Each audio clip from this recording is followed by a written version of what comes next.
No niin, Sampukar täällä, moi.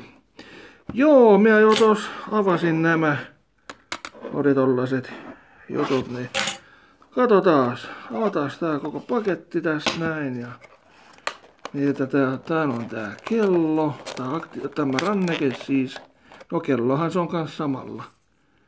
Tämmönen karhun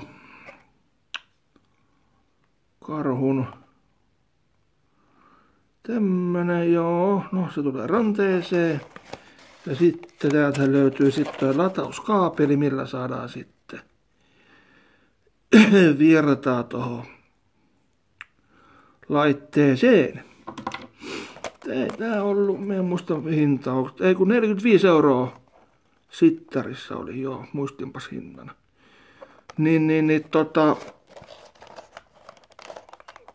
Toivotaan nyt, kyllä mä nyt uskon, että tää käy tohon mulla on tää S6 Samsungi.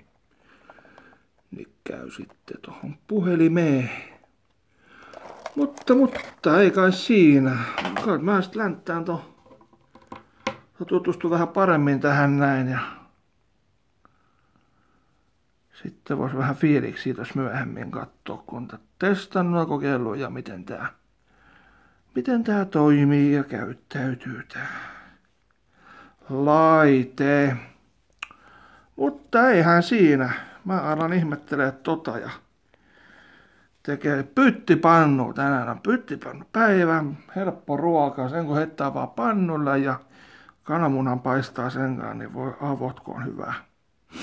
Tosissaan joo. Ei mitään. Tilaa kanava ihmeessä ja anna peukkua myös, jos tykkäsit videosta.